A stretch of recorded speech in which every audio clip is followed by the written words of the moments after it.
Good afternoon, America, and welcome to another edition of Eye of the Beholder Pictures. Today is September 20th, and around the world in America, and around the world for that matter, they are protesting and making aware of the world climate. So today has been designated as Climate Day.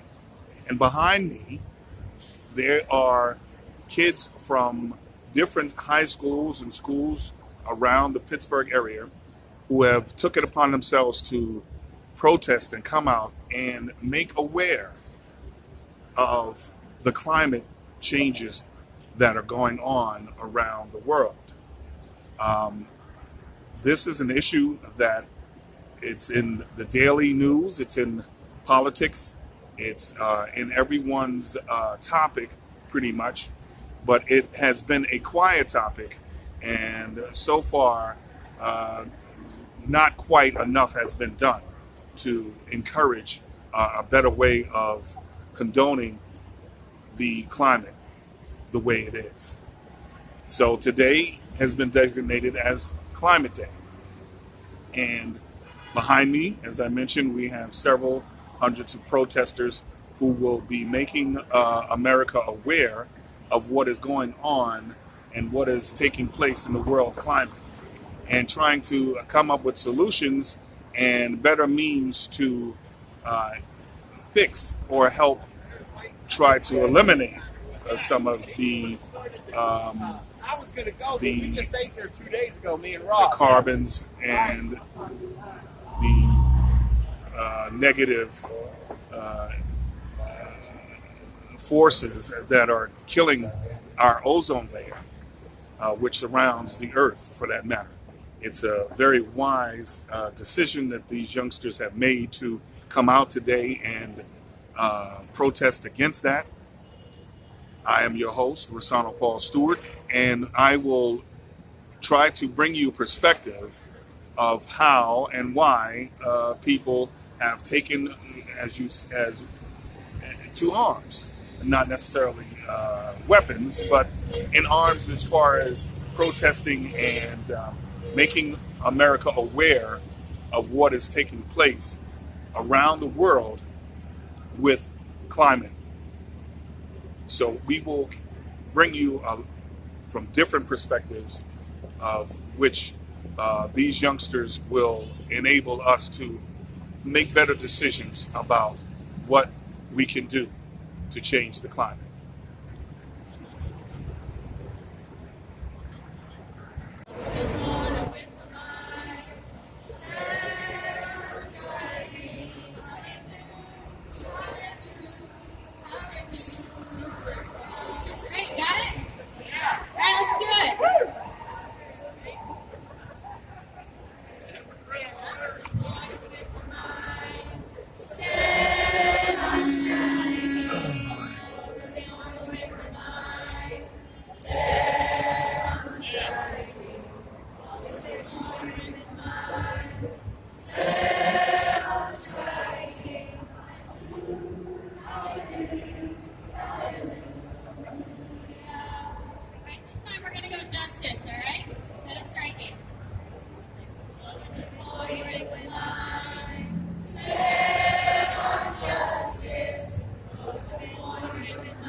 Hello everybody, my name is Sarah Hart. I'm really nervous, so I have my phone with me. So more or less we're all here for the same reasons. We're tired of the lack of action our elected officials are taking concerning climate change. They're not treating it as the issue it is, a crisis. So 17 weeks ago, Leandra Mira, this is exactly what Leandra wanted to fight. She's been sitting outside the city-county building every Friday from 12 to 4, striking.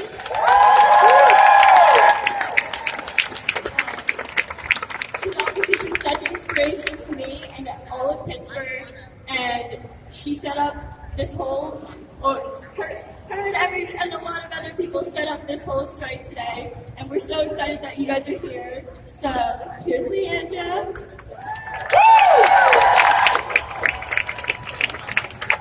Careful.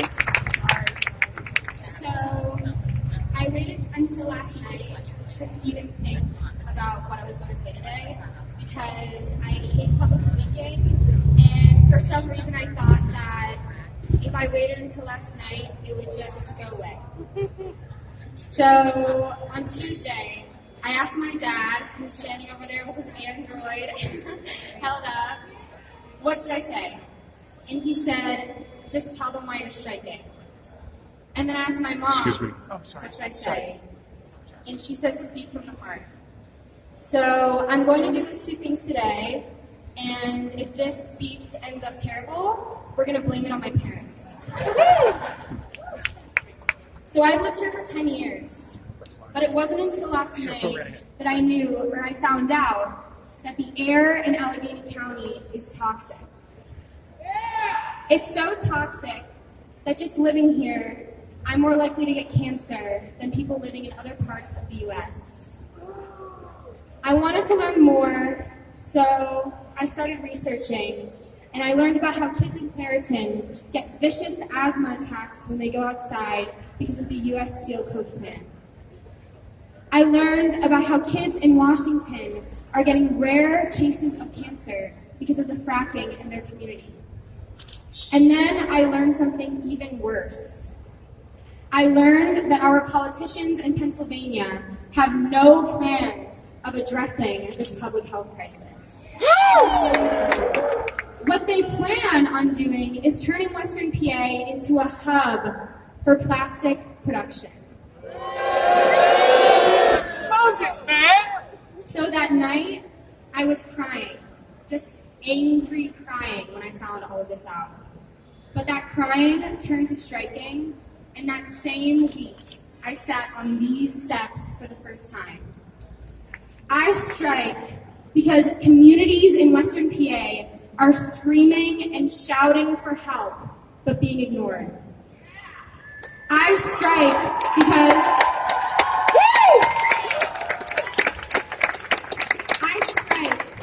those communities aren't white enough or rich enough for our politicians to care about them.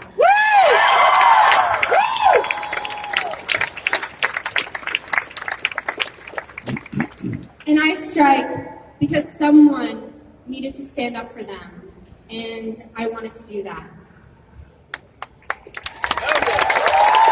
Sorry, my baby crying. The climate crisis is why we're here.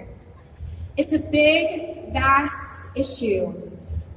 And reading about it gives me anxiety, probably all of you anxiety. And there's so many different solutions. But the one thing I've learned over the summer of striking is that the best solution for this crisis is looking into our own communities and solving the local environmental issues. Solving the public health crisis in Western PA means reducing emissions. And solving the climate crisis means reducing emissions. So scientists are telling us that we need to stop fossil fuel extraction, then fossil fuel extraction needs to stop.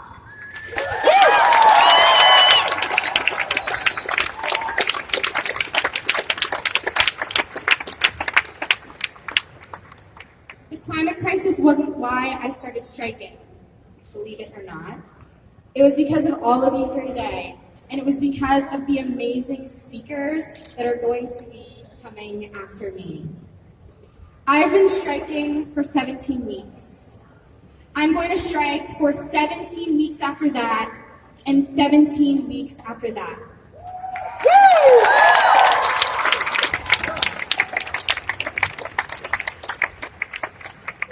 I'm going to strike until Pennsylvania declares a climate emergency.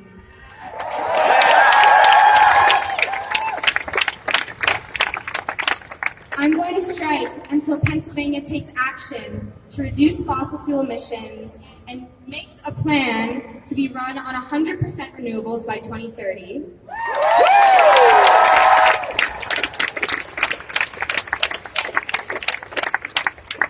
And I'm going to strike until I live in a Pittsburgh where families don't have to worry about lead in their water and carcinogens in their air.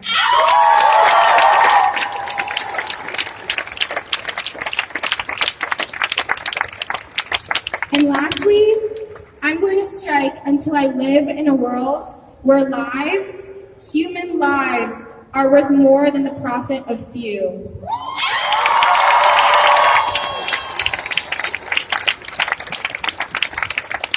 And I hope that today you guys get motivated to strike for 17 more Fridays right here with me too. Thank you so much for coming out. This is going to be an amazing day, and it's because of all of you that change is going to happen. So thank you.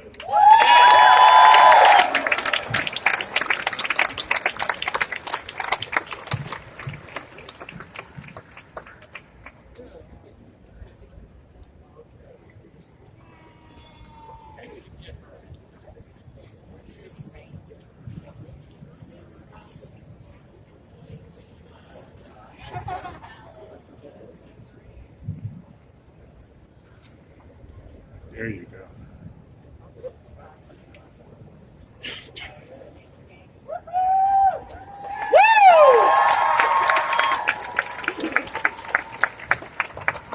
This is my 5-year-old, Malachi Brown.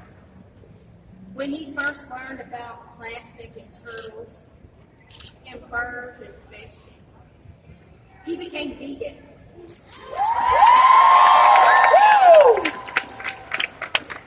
Along with his brother, along with his mother. And then he began to learn more about how it hurts our planet, it hurts our people. And he said, Mommy, we have to change. And so he wanted us to write a speech. He homeschools, and for school he's been learning about recycling and wondering why schools and libraries, why apartment buildings don't all recycle. And then he took it one further. He wanted to understand globally why other people do it so much better than we do. And so he wrote a little something. You can do this, baby. You ready?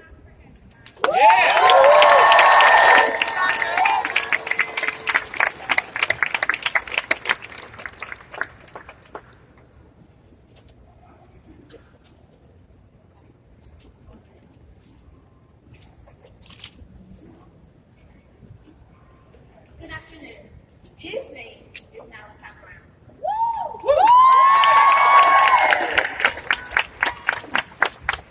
He said, I love Jesus, I love people, I love animals, and I stand for environmental peace.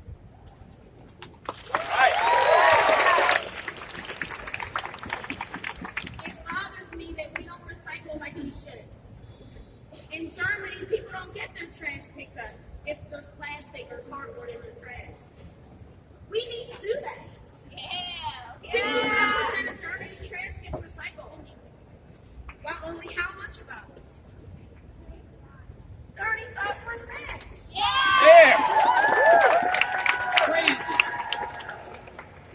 Libraries, schools should recycle. We all should.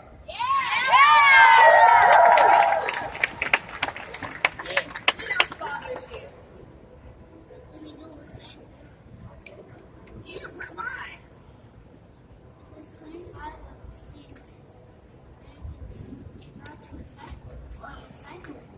Right?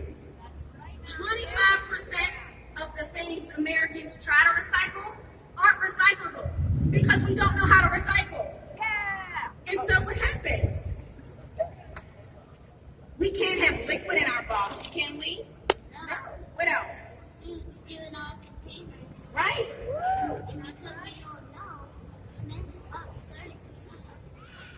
Exactly. It's really sad.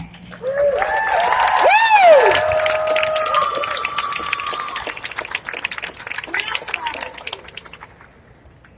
The amount of trash we make and how much ends up in landfills.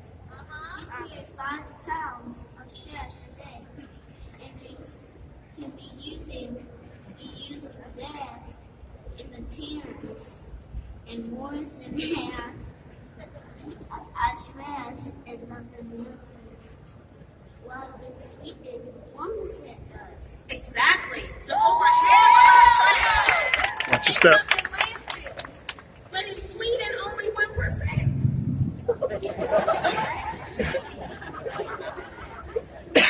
And so, They burn trash and create energy from it. While we rank number 1 in energy waste worldwide. right.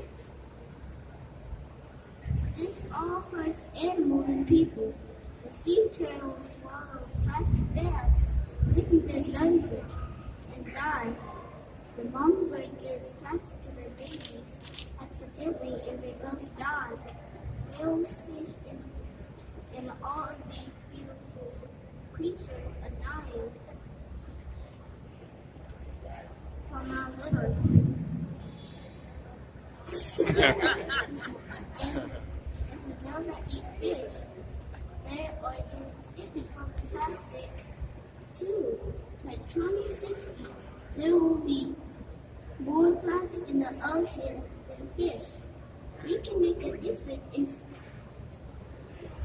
What do you want? I want clean air and clean water. Clean safety.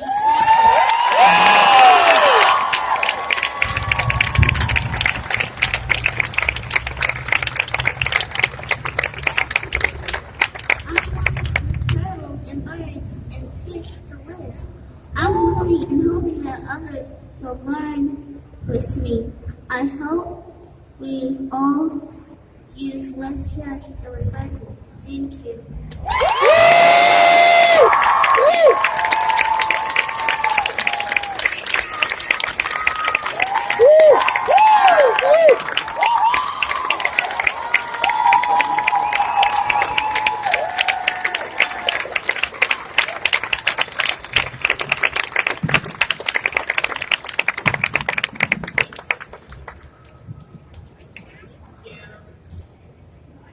Good afternoon, everyone. It's a beautiful day today. I'm gonna be completely honest with you guys. I skipped my bio exam so I could be here right now. If we're being honest, a degree doesn't matter if the world is on fire. So you guys are probably all wondering who I am. My name is Maria Isabel Villegas. I'm a freshman at the University of Pittsburgh, and I hail from St. Thomas. Yeah!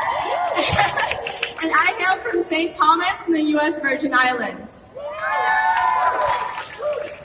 I can't properly express just how grateful I am to have the privilege to speak to you all and to be able to represent my island, my people on a national stage. Today, I'm going to tell you all a story. However, it's up to you to decide who's going to be the hero and how it's going to end. 2 years ago, in this month, September, the islands of Puerto Rico and the U.S. Virgin Islands were devastated by 2 Category 5 hurricanes, Irma and Maria. I want to quickly interject something really important here that I want you all to remember. These territories, my people, were not allowed to vote in presidential elections. Let me repeat that one more time. These U.S. territories, home to a total population of millions of U.S. American citizens, don't have the right to vote to this very day. I had to register as a resident of Pennsylvania to be able to vote. That's crazy. So, I mean, it pisses you off, doesn't it? Yeah! Imagine how we feel. We're still treated as colonies containing second-hand citizens. So when we were most in need of a government that we didn't even choose, guess who wasn't there? They turned our backs on us and left us for dead. These storms took everything. They killed thousands, broke families, they tore us down to our very bones. We lived for months without knowing the next time our basic human needs would be met. When we would have access to clean water, food, and so on. There are times when I genuinely question whether or not I was going to make it. If this had happened anywhere in the continental US, people would be freaking out. Unfortunately, the only time anyone in the White House cares about us is when they want to lounge on a sunny beach with a rum punch in their hand. We were mocked by the president, the man whose main job is to protect every U.S. citizen regardless of race, gender, and religion. He had the audacity to laugh in our faces. People who had just lost friends, family, and their homes. People had been through more than Trump could ever even imagine. But against all odds, we survived. We overcame. How? We relied upon each other. We banded together as a community and stepped up when our leaders refused to. Does that sound familiar? The solution to this climate crisis lies within each and every one of us. Every single one of you right here, right now. People tend to think of climate change as this quick, catastrophic event occurring ages from now. I'm standing here today, a survivor of the climate crisis, telling you that I have seen the apocalypse with my own 2 eyes, and it is happening as we speak. Those 2 Category 5 hurricanes were no coincidence, but instead a taste of what is to come if we don't make a change right now. Woo! Yes! Just the other day,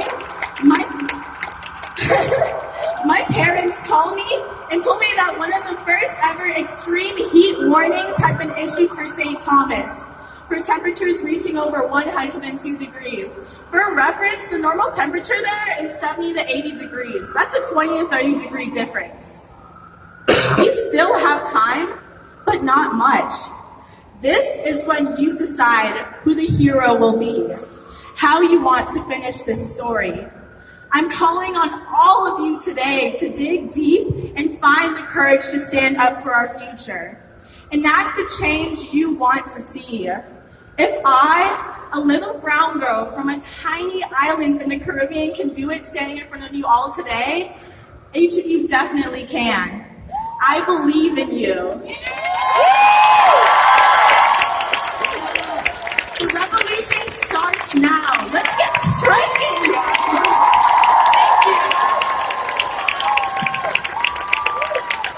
What we fight for is what we stand on. Pittsburgh, we've done it again. And students, we've done it again. The youth, we've done it again and again and again. We've shut these streets down and we've brought the fight for climate all the way to these steps. We shut it down when 45 was elected. We shut it down before Antoine Rose II. By the way, it's still justice for Antoine Rose II. We'll never forget about him and his legacy. But Pittsburgh, we are here today taking a stand against these fossil fuel corporations and these big oil companies and these politicians who have been bought out by those industries. We're here to say it's enough. You're killing us. You're holding our futures hostage by continuing to put your profit over the planet. This is exactly what we need to fight the climate crisis. A mass mobilization of people who are unafraid to fight back. And you know what, Pittsburgh? Not only do we need a people-powered movement, we need a people-powered planet to live on. I'm Paul Kim. I'm a senior at Alderdice, and I've had the honor and the privilege to work alongside Leandra Mira. Now, I look at Leandra, and I see what she does and what she says and who she is. And it's all who I wish I were and who I wish we all were, because she's been here for the last 17 weeks, striking every single Friday.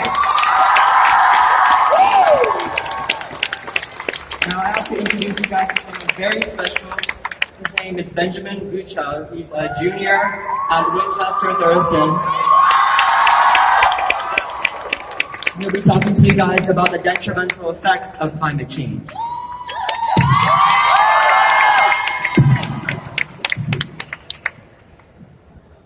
The injustice of climate change, a call for united action.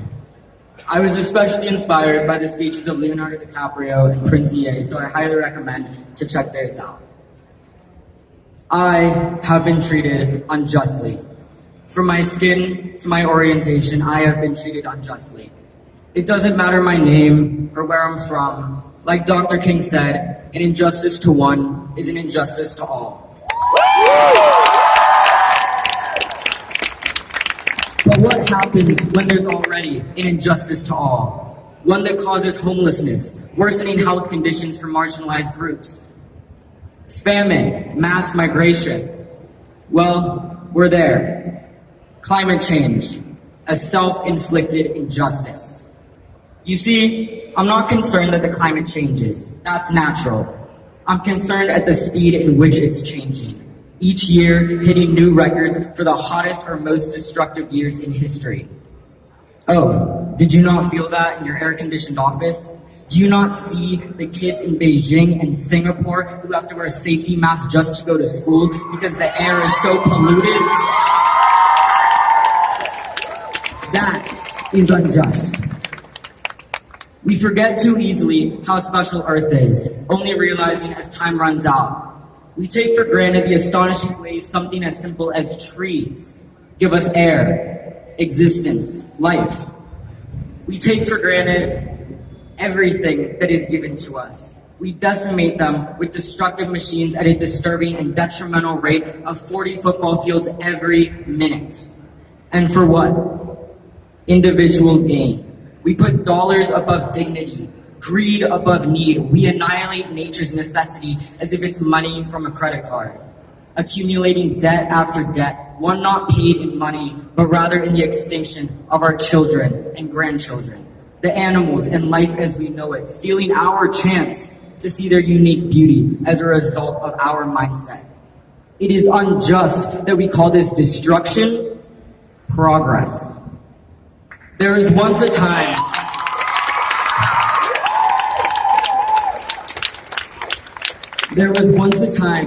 when the native people of this country felt a responsibility for how they left the land for future generations. Today, we don't even think about tomorrow. We think of ourselves today and wait to act tomorrow.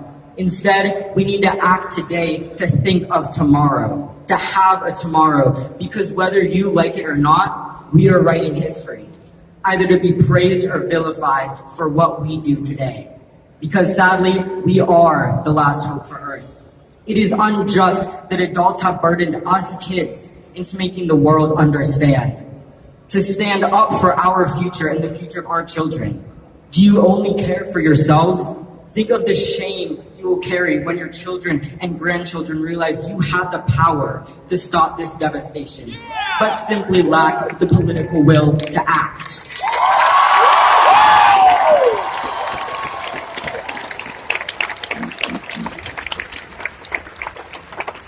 The bedrock principle of the United States is having the ability to solve social, divisional, and economic problems by putting them into our political system.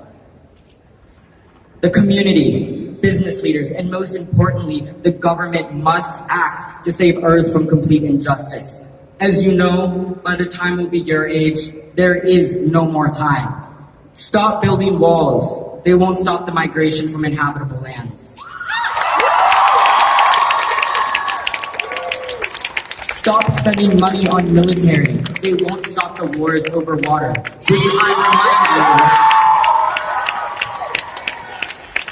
which I remind you have already started. 36% of the global population lives in water-scarce regions. Even more, by 2030, it will displace as many as 700 million people.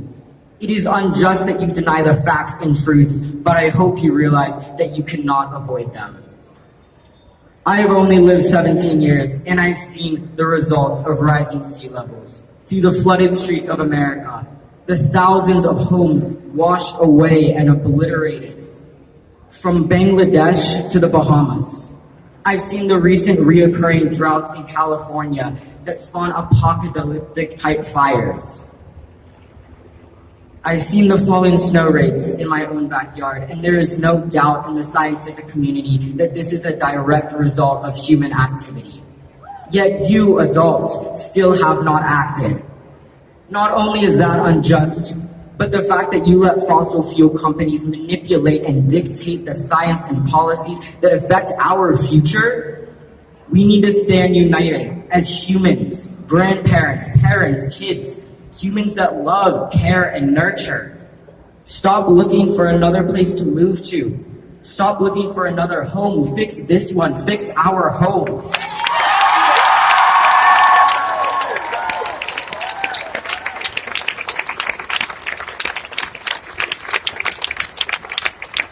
Now is the time to change the climate in our hearts.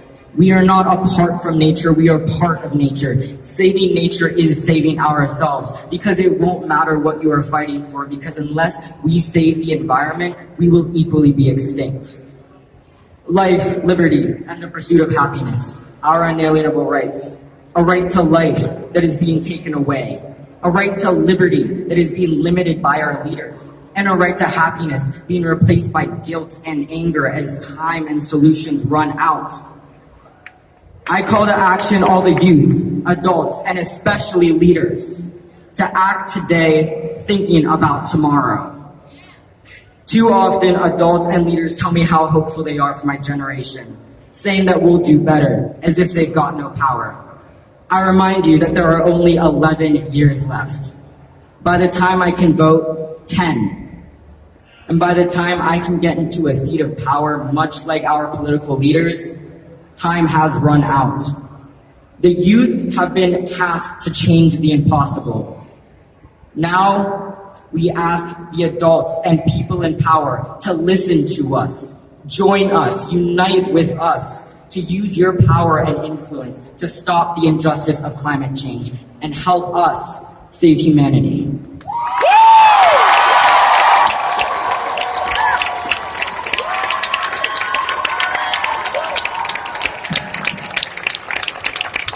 Now we have a 9-year-old speaking. Her name is Elsie Lay from Trafford Borough, and she'll be talking about the impacts that climate change has on wildlife and the demands for Governor Wolf.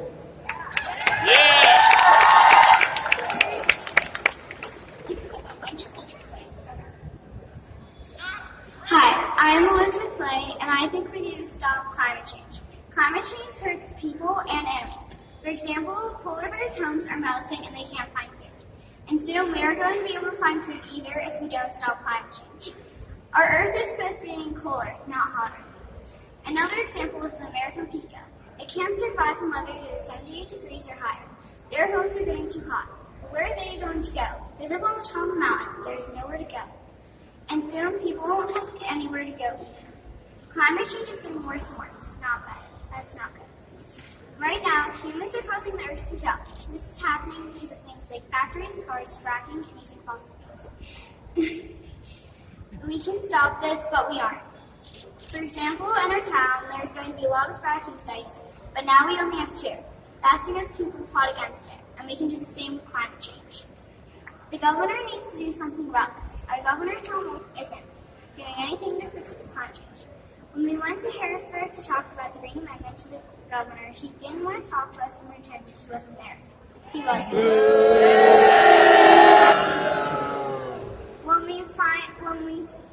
When we finally got in, my friend Aiden told him to stop making excuses. The governor and other leaders need to pay attention to what kids are saying. We want a clean, healthy future.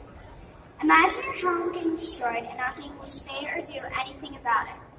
And it's not just animals, it's us kids too. We have good ideas, but some people just don't listen.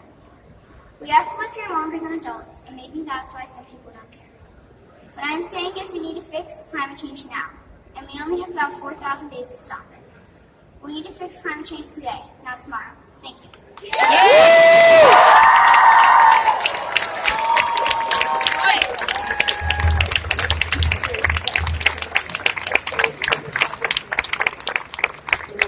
So now we have Aiden Graber. He's 11 years old from Trafford Elementary in Westmoreland County, and he'll be talking about our fight against new oil and gas development in our community.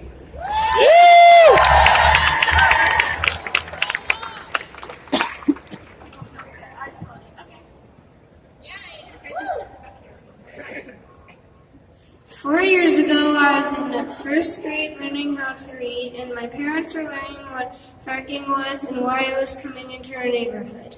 While I was at school, my mom was taking my sister to preschool and trying to stop the fracking well pad from coming into our neighborhood. Now that I'm older, I understand why she always goes to meetings to teach other people why fracking is so bad. Do you know that they're trying to build 4 frack pads around our neighborhood, with over 35 wells surrounding my school my friends go to? Because of adults like my parents fighting, those frack pads are not built today, and I can stand here today and tell you I never want to see that.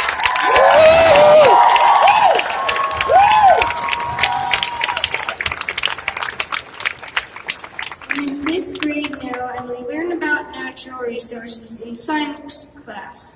But what they're not teaching us is why some of these resources are killing our planet and how the kids will have to just deal with it. In January, I traveled to Harrisburg with my mom, sister, and some friends. I met the governor of our state. He didn't want to meet with us, and this guy came out and said we needed an appointment, that he was very busy. But we traveled 4 hours to see him, and he just wanted to ignore us.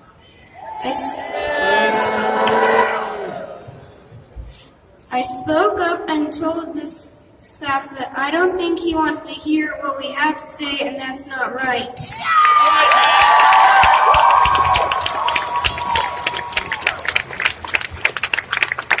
He let us in to see him, and when I shook his hand, I told him to stop making excuses. We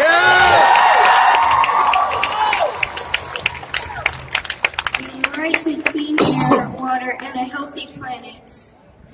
I didn't know until my mom told me a few months ago that because I spoke up, they let us in to see the governor. I learned something very important from this. A 5th grader can say something very important and make a difference.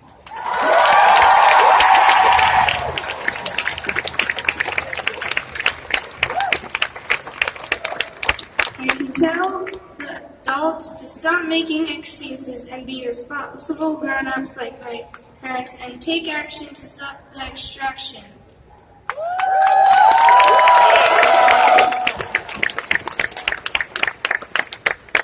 I may be small, but I can have a big impact, and you can too. So when you get home, write a letter to the governor or someone with the power and tell them to stop making excuses, because we have a right to clean air and water.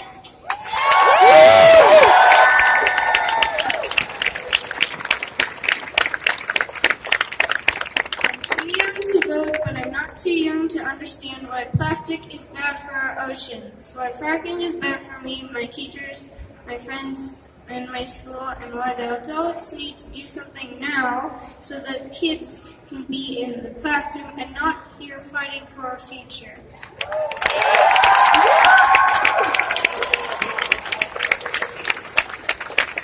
Take action to stop the extraction.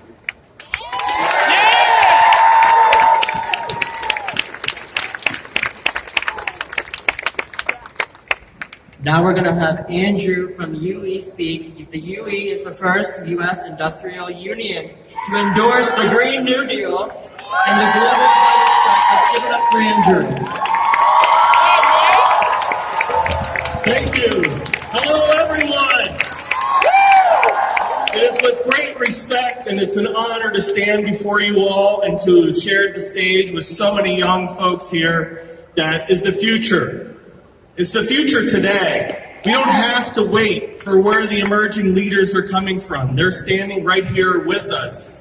What we have to do within our organizations, whether it's a labor union or a community activist union or in your schools, is to make space, to make room for these voices that are coming forward, and to make sure that they're not squeezed out or structured out of the conversation. Because we're all in this together. We all breathe. We all eat. We all have to live for each other. One for all and all for one. And I have to say, for UE, the United Electrical Radio Machine Workers of America, we stand as the union for everyone. And our goal here is to make sure that there's an organization and there's a movement and a space for everyone to speak up for democracy, to speak up that everybody has a voice and a say in whatever they decide they want to do.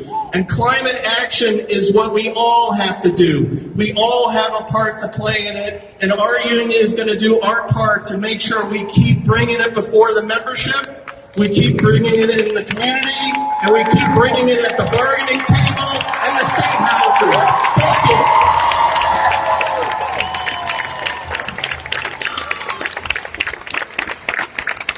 This is Anais.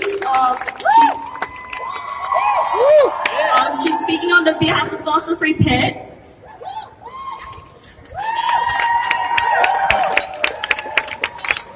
Alright, we're gonna start with a chant. Are y'all ready? So when I say, what do we want? Y'all are gonna say climate justice, okay? Sound good? What do we want? Climate justice! When do we want it? Now! What do we want? Climate justice! When do we want it? Now! If we don't get it, shut it down! If we don't get it, shut it down! If we don't get it, shut it down! Thank you!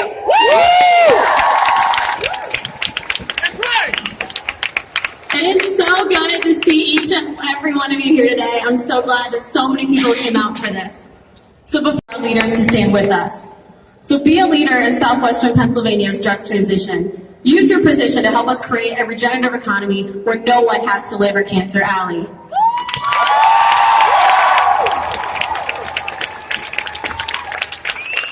So today we are striking, but it is not just about today. It is not just about September 20th. We must refuse to be complicit in an extractive economic system and the fossil fuel economy every single day.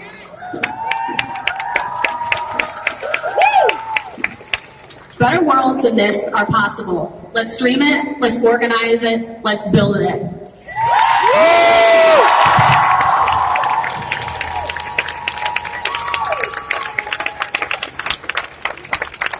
So I'm super excited about the next speaker. We have Representative Sarah Innamorato.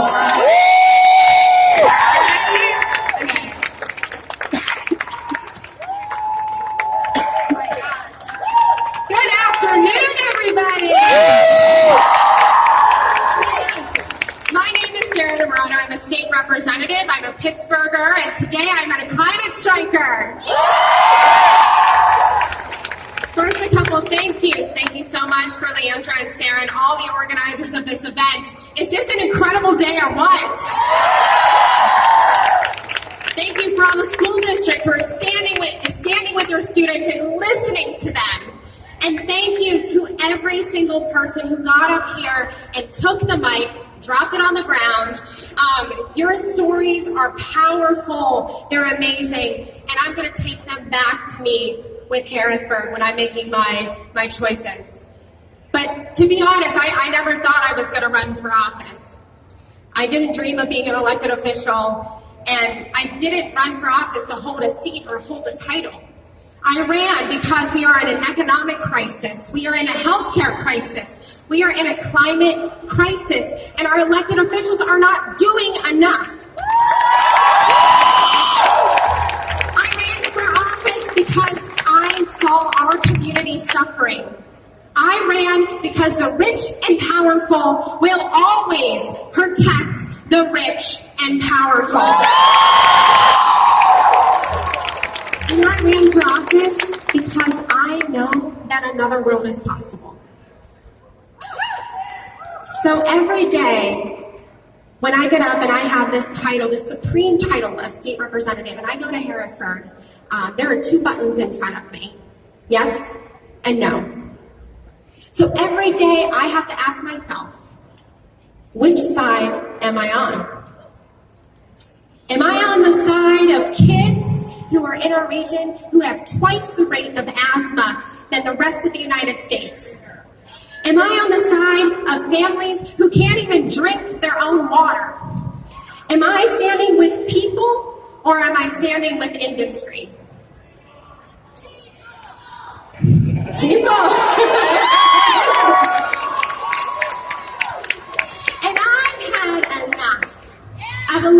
officials telling us that this is the way it is, that what we want to achieve is not possible. This is always how it's been done, and this is just the way the world works. Enough!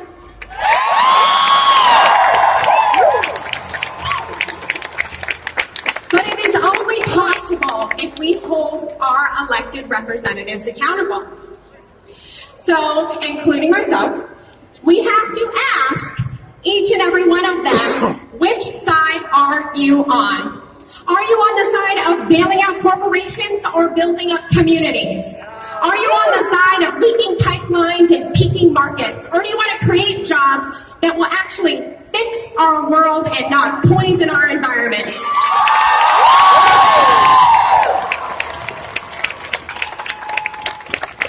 Do we want elected officials in office to be comfortable? Or do we want them to fight for economic, social, racial, and environmental justice for every single one of us? We have to look at our elected officials and say, are they marching? Are they in the streets with each and every one of you? Or are they protecting the people who are making the world uninhabitable? This day, standing here, brings me so much hope. And like I said before, another world is possible. Another path is possible. Our future, it can be different. We can flip the script. But it's going to take each and every one of us to do that. And you have an ally in me, and I will stand with you to the end. All right?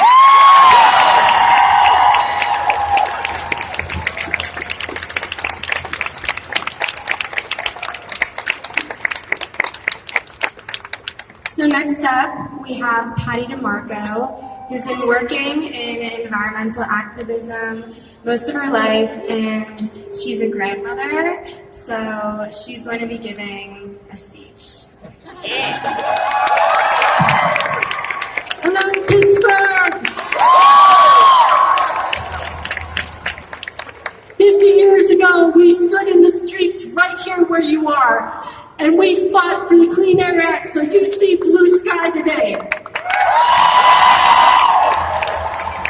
When people stand together and demand justice and demand action, we can save the world, and we will. I want to do a shout out to the 8th graders of Woodland Hills High School. They went to the school board and demanded that there be a resolution declaring a climate crisis. The 8th graders' letters to the school board were accepted. And the Woodland Hills School District is the first school district in Pennsylvania to stand for our climate crisis and stand for climate action.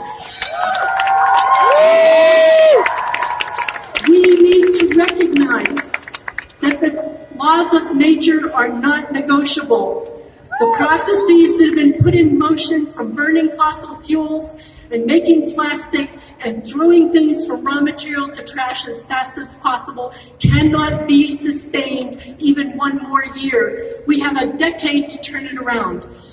This is not a technology problem. We are sitting in the center of some of the most sophisticated technology places in the world, right here in Pittsburgh.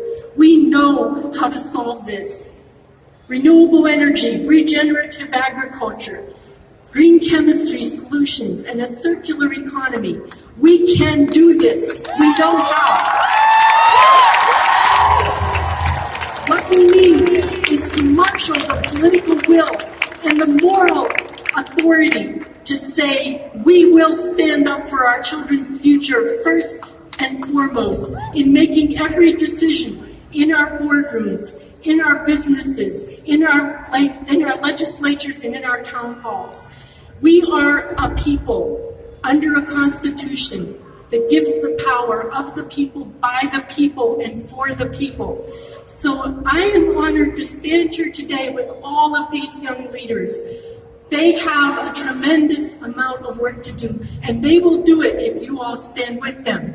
So Leandra, you get to say this. Who has the power? Say, who has the power? Who has the power? Who has the power?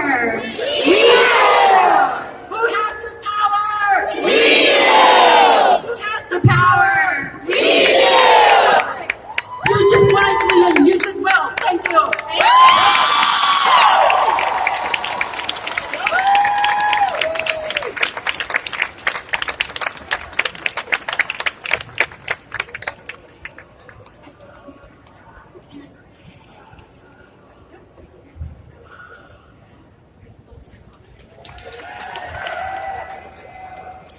grassroots activism, you guys. So,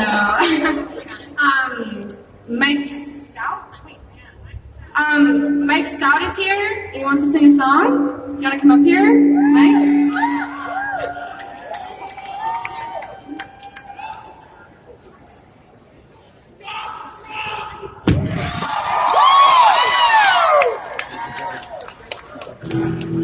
Oh yeah, that's right.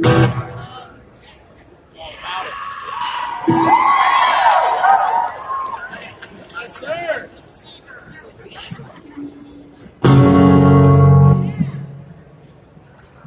Hello, I'm a grandfather, and I want everybody here to know I'm with an organization called the Isaac Walton League, and we are going to stand with these young people every day, every week, every hour.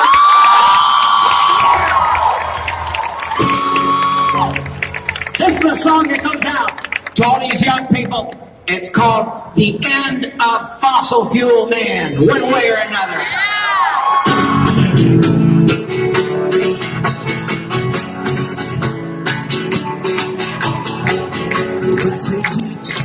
On the streets, remnants of a bygone day.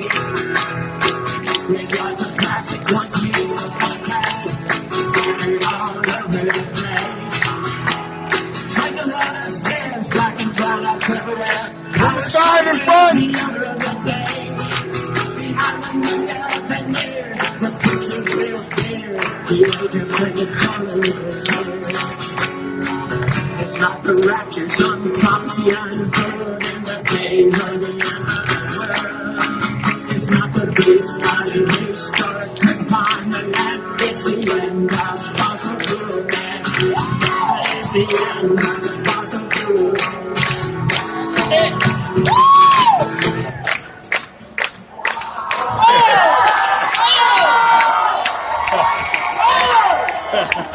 Fossil fuel man, pull the plug!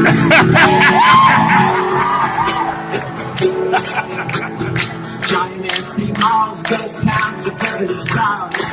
I'm thinking garbage and waste. Dust and dust holes on the shivering cold. Move your sign, please! Move your sign!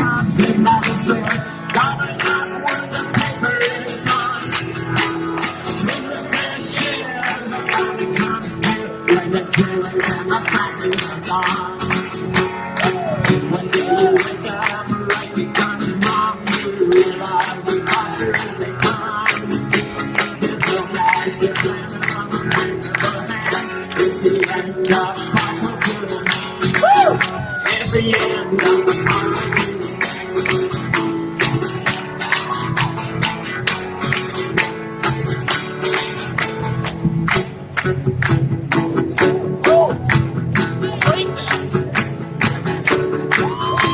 you stay unconcerned, chasing the land. Ignorance is not good enough. The more we consume, the quicker we're doomed. But the addict enough is never enough. One day it's all about all the people you want. With no way like it was in the song. Remember to lust for so much good. When the truth is loyal. To know your neighbors when we grow your own food. This is so much time for the root. All the energy kind of soul is exposed. It's the end of fossil fuel. Oh, it's the end of fossil fuel. Oh, it's the end of fossil fuel. It's the end of fossil fuel, man. Oh, it's the end of fossil fuel. Woo! Oh, it's the end.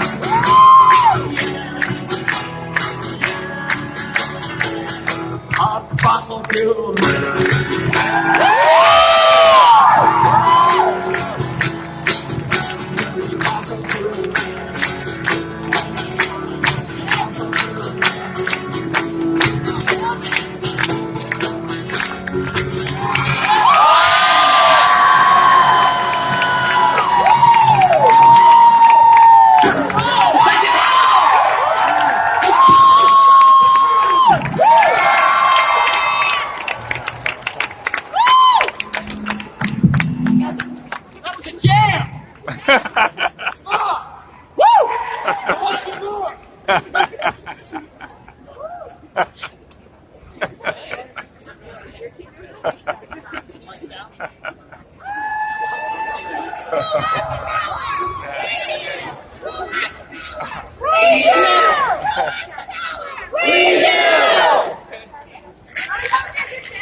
Fight the power!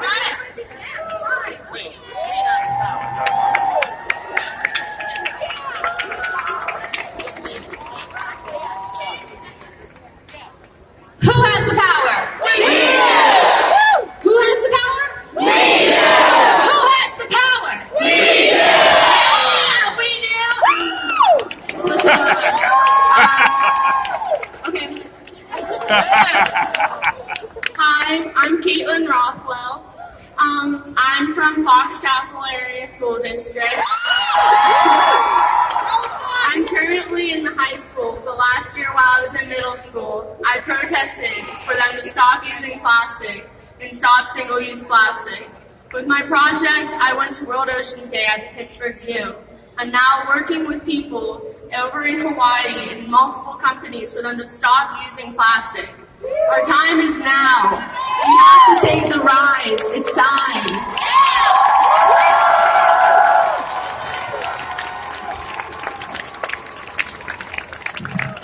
All right, are y'all ready to move? All right. So the plan is, I want to say first, if you don't feel comfortable moving, you can stay here. There are tables and things set up. We don't want to have anyone feel like they have to march. But if you have that energy, we're ready for you. So, we have marshals here. They're in the green armbands. If you get confused where we're going, I'm also going to announce where we're going so everyone knows.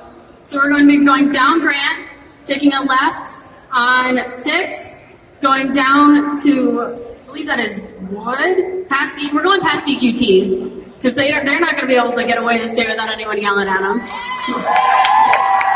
Then we're going through Market Square, back up Forbes and ending right here. So if you're with a group and some of y'all march, some of you stay, we'll be reconvening back here at the end.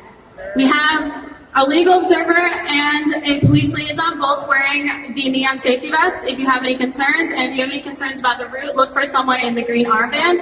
And we'll be starting going that way, and I have the megaphone, so I'll try and yell as best I can.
Ready?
Our planet!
go, bro.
Climate Day, Climate Day, Climate Day.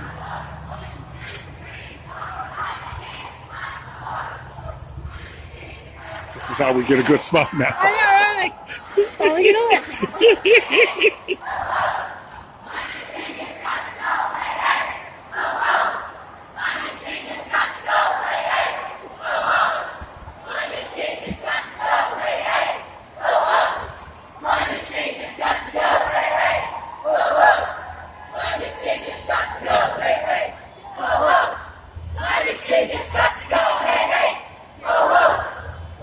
Change is got to go, hey, hey.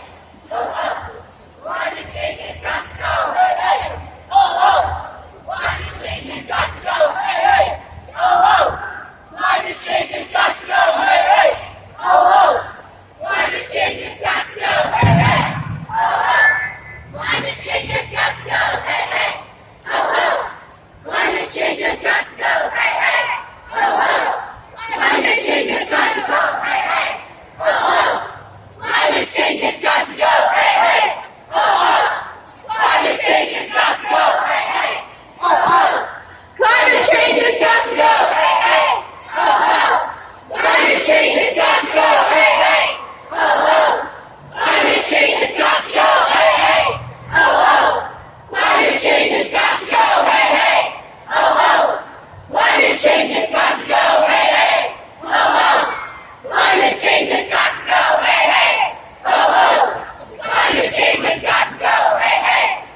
So we're just gonna chill here until 4, which is what we do every Friday. There's amazing organizations tabling. I think there's one over here and then there's one over here. So hopefully you guys are motivated.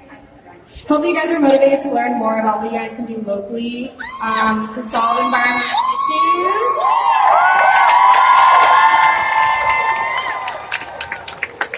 And yeah, so we'll probably be doing chants every now and then throughout the next 2 hours, but it'll be fun. We're just gonna go back to normal striking. So yeah, thank you guys so much for coming.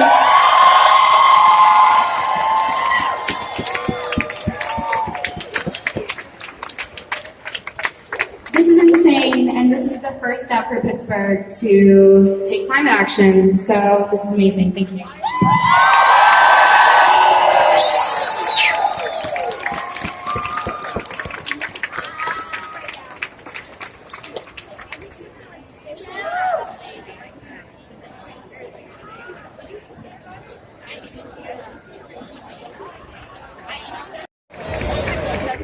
Hi, tell me about today and what it meant and what it took to organize this today. So today was the global climate strike around the world. Sorry, I'm sick, so I might be a little sketchy. I actually wasn't really one of the people involved in the co-organizer. That was Leah Tamira. She's the one who's been sitting out here for 17 weeks. She started the movement on her own in Pittsburgh, and since then she's really been the person who's drawn everyone in and created this narrative here. So she was the one who planned the rally here, and then my younger brother, Bhumin Ishikawa, is the one who planned the march around the city because he felt it was really important. I can find him, but it's actually really important for people to feel like they're actually having an impact and disrupting business as usual. Like if it is business as usual in our economic systems that got us here, and we can't let those things slide. We have to continue calling out these problems wherever we see them and however we can. Where are you from? I'm from about 20 minutes outside of here, the Coxsackie area. What inspired you to do this today? Sorry, I'm also a student at the University of Pittsburgh. But so where I go to school with kids, so I organize the Foster Quick Coalition, and their Foster Quick Coalition is a coalition of 50 great student sponsored organizations working at the university to divest its endowment on fossil fuels. And I do that work because I feel like it's the most immediate work we see have an impact in southwestern Pennsylvania, where we are just really being harmed by extraction. But I believe that climate justice is important in all of our movements because the movement for justice, for the climate, for people of color, everyone is inherently connected. We have to show up for everyone's fights for us to all be free. If you could offer a solution, what would it be? Or many? What? Or many solutions? Yeah, I mean, immediate things here. We need a ban on fracking. We need to stop the petrochemical build-out. We cannot have the Shell cracker plant. In terms of larger scale, we absolutely need to adopt the Green New Deal as a first step. But from there, we need to make sure we are absolutely committed to a just transition, to transitioning off of fossil fuels into a regenerative economy as fast as we can. Yeah. Maria is from Vegas. I come from St. Thomas in the West Virgin Islands. We're gathered here today to speak about, make a change about our climate, secure our future. Show politicians that we are here, we're ready to fight, to make a change. Just because we're young people does not mean that we're hopeless.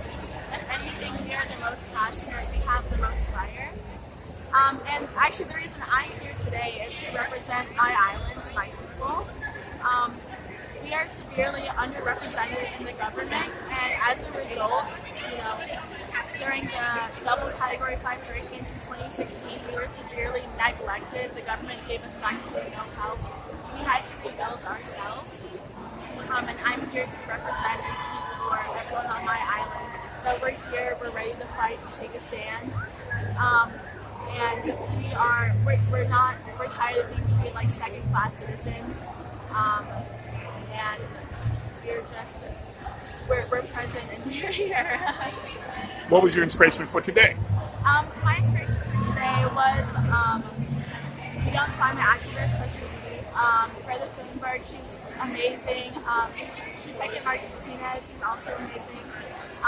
And just these people who I've seen on social media just standing up, there's a group of young people actually suing the government for our right to a clean future. And that just inspired me a lot to get out of my comfort zone, take to the streets, I never in my life did I imagine that I'd be here speaking to like to hundreds, maybe even thousands of people. I've been there. There's a crazy turnout. Yeah, never in my life did they know me, just a little brown girl from the Virgin Islands, this tiny little island, would be here speaking to so many people, sharing my message, my story, and I'm just so grateful. You mentioned you're a freshman. Yes, I am. I'm a freshman at the University of Pittsburgh. What inspired you to come to Pittsburgh? Actually, it was mainly Monius, a scholarship that I'm on. They surprised me with a full tuition scholarship to the University. What you majoring in? I'm actually undecided, but I'm thinking of maybe double majoring in poli-sci and environmental science, but we'll see. How's it going so far? It's going great. I've made so many new friends. People here are really welcoming. It's definitely a little bit of a culture shock. Just the sheer amount of people is unlike anything I've ever seen. So it definitely takes a little bit of getting used to. But other than that, I mean, it's amazing here. Just like the energy and it's a big city, but it has like a small town, like really tight knit community feel. And I love that. It's amazing. How old are you now? I'm 18. Congratulations. Thank you so much. Thank you so much for your time. Again, I'm sorry. Hi, my name's Leanne Jamira, and I'm 18 years old, and I'm from Pittsburgh, PA. And tell me about today's event. So today's event was part of the global climate strike movement that's going on all over the world with cities. I think over 200 cities around the world are striking today. So this event was for the purpose of showing our elected officials in Pennsylvania and even our president that Pittsburgh wants climate action right now. And were you surprised about today's turnout? Did you have that in mind? I did. My friends were telling me 500 people are going to show up, so like be prepared. And I always just thought that it was going to be 50 people because in my strike that I do every week, it's only about 20 people striking. So, and that's our most ever. It's like 23, I think. So today is like 23 to hundreds of people. Kind of crazy. What inspired you to do this? So of course the climate crisis, learning about it, learning about how it isn't some future problem, it's happening right now. It's affecting other countries all over the world. It's affecting the Bahamas with Hurricane Dorian. It's causing droughts, wildfires. I can go on and on and on. But the thing that actually inspired me to start striking was learning about the cancer in Washington County from fracking. And fracking and fossil fuel extraction causes the climate crisis. So I started learning about how bad it is for our own health just to have this right now. So for a lot of Americans, they still don't believe in the climate crisis, which is interesting. But even if you don't believe in that, what do you have against clean air and clean water? These issues, even if you believe that they aren't leading to the warming of the planet, they're killing our communities right now. We have rare cancer cases in Washington County. We have kids in Clairton suffering from the U.S. Steel Coke plant. What do you have against saving those people and helping those people? That's what inspired me to strike. You're 18 now. I started when I was 17. And you're planning on to, of course, go to college. Yes, I do. I want to go to college for marine biology. Excellent. That was my next question. Do you think that you will, in your day and time, bring this to maybe not an end, but to corral most of what is occurring right now? I think I can't think of it as in solving the global issue because it's not going to be one person that does it. But thinking about solving the issues in Pittsburgh, I do have hope that I can change that. Because there's other states that have banned fracking. There's other states that have taken action. We just need to make more people in Pittsburgh and Western PA aware of what's going on in their communities and the plans of our state to turn Western PA into a hub for plastic production, which will lead to more cancer in our communities and more health problems and more emissions that will harm the planet. So I do think that in Pittsburgh, these issues will be solved. What about your parents? Do they support you in your mission? Yes, they do. And your friends? Well, when I started, I didn't have that many friends. and now all my friends are from doing this. So they support me and I support them, and yeah. You mentioned in your speech you were a shy girl. What brought this out? And I was speaking to someone last week, and I said, oh, do I have to speak on the 20th? Like, do I really have to? And they were like, well, yeah, people want to hear what you have to say. And I was like, I hate public speaking. And they go, well, you picked the wrong job for public speaking if you hate public speaking. So, I don't know what to say about that. I'm just glad I didn't stutter or anything, but maybe I'll watch back the video and I'll be up there like shaking or something. But, yeah, it just comes out of me, I guess. It's the fight for the people that motivates me to get up there and speak. Well, we appreciate it. We thank you so very much. Thank you so much. So there you have it today, America. We are wrapping it up today. Climate Day, that is, September 20th, 2019. As you have witnessed, there were some fantastic young folks who were there initializing and speaking for the world, for that matter. It is a wonder to see that coming from our young folks here in Pittsburgh and here in America, for that matter. I'm sure there were others around the world and around America who gave you a great deal of insight. I hope that I, Rossano Paul Stewart, was able to give you a more concise insight into what it means to America and what it means to our youth, that our climate is really in trouble, and that it is a serious issue that is not only taken up by politicians and commercial marketing and such, and corporations, for that matter. It is a social issue, that we will have to address in years to come. It is pleasant to see that our young folks have taken up this issue and have been so strong in their emotions and their position about this, that they cared enough to come out today and give us a peace of mind and let us know that we have to do something about our climate.